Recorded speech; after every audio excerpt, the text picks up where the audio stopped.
Okey, kita nak bincang ujian pengesahan cation. Okey, so kita tengok bila cation dia bercharge positif lah. Ternyata kalsium, zinc, ion zinc, ion aluminium sampailah ion amonium. Okey, jadi apa yang kita gunakan? Yang pertama kita akan gunakan larutan natrium hydroksida. Okey, sebenarnya pada mulanya kita akan letakkan sedikit. Okey, bila ada sedikit, mendakan akan terbentuk. Jadi bila mendakan terbentuk, kita akan jadi keliru. Apakah cation yang terbentuk? Jadi disebabkan kita nak tahu lebih lanjut, kita akan masukkan larutan natrium hydroksida berlebihan. Jadi kita masukkan berlebihan, kita akan nampak dua hasil lah. Kalau mendakan putih larut, awak ingat zap. Okay, zap tu apa? Zinc, aluminium dan juga plumbum. Okay, ion ni lah. Manakala sekiranya mendakan putih tak larut, dia akan terbentuk dua, ion kalsium dan ion magnesium, CAM. Okay, ini zap, CAM. Okey, kemudian kita sama juga untuk amonia. Sekiranya kita masukkan sedikit, kita tengok dia akan membentuk mendakan. Jadi nak tahu lebih lanjut, kita masukkan lagi amonia berlebihan.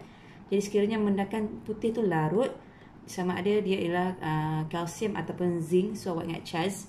Manakala mendakan putih tak larut, ada tiga. Sama ada magnesium, aluminium ataupun plumbum. Jadi kita ingat map. Zap, CAM, Chaz map.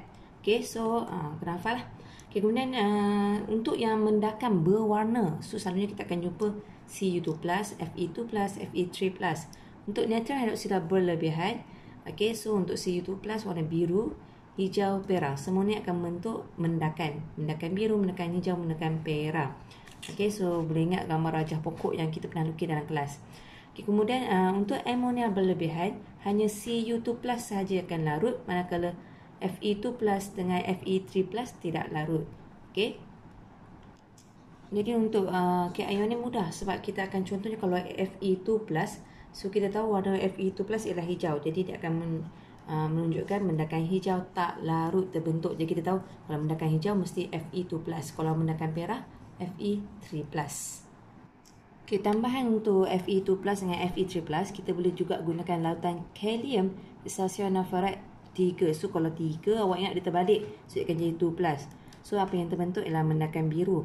Okay, sebenarnya Fe3+ pun akan membentuk mendakan biru dalam hexacyanurate 3.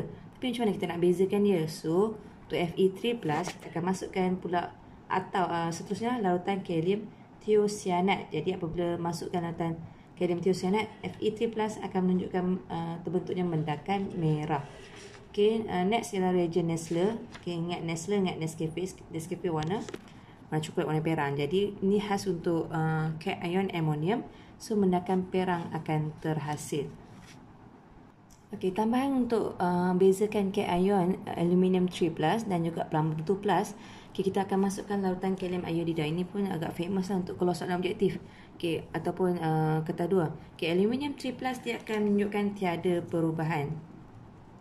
Okay, tiada perubahan. Okay, manakala kalau plumbum, dia akan membentuk mendakan kuning. So selalunya kalau awak tengok, dia letak mendakan kuning apabila dimasukkan larutan kalium iodida, itu confirm plumbum. So bila ada mendakan, ada persamaan ni lah. Plumbum 2+, plus 2I minus. Okay, ini persamaan ion dia.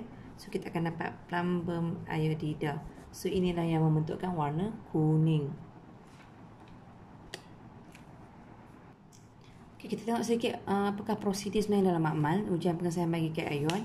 So yang pertama, kalau awak nampak, kita masukkan larutan natrium hydroksida atau larutan amonium ke dalam larutan garam yang kita tak ketahui. So masukkan sedikit dahulu, lebih kurang 2 cm padu. Kemudian kita akan dua hasil yang terbentuk lah. Satu larut, satu lagi mendakan putih ataupun mendakan berwarna. Jadi kita akan tambah pula dengan larutan natrium hydroksida atau amonia sehingga berlebihan. Jadi kita akan dapat dua hasil, sama ada mendakan larut, okey, ataupun mendakan tidak larut. Jadi kat sini ada prosedur dia sedikit lah.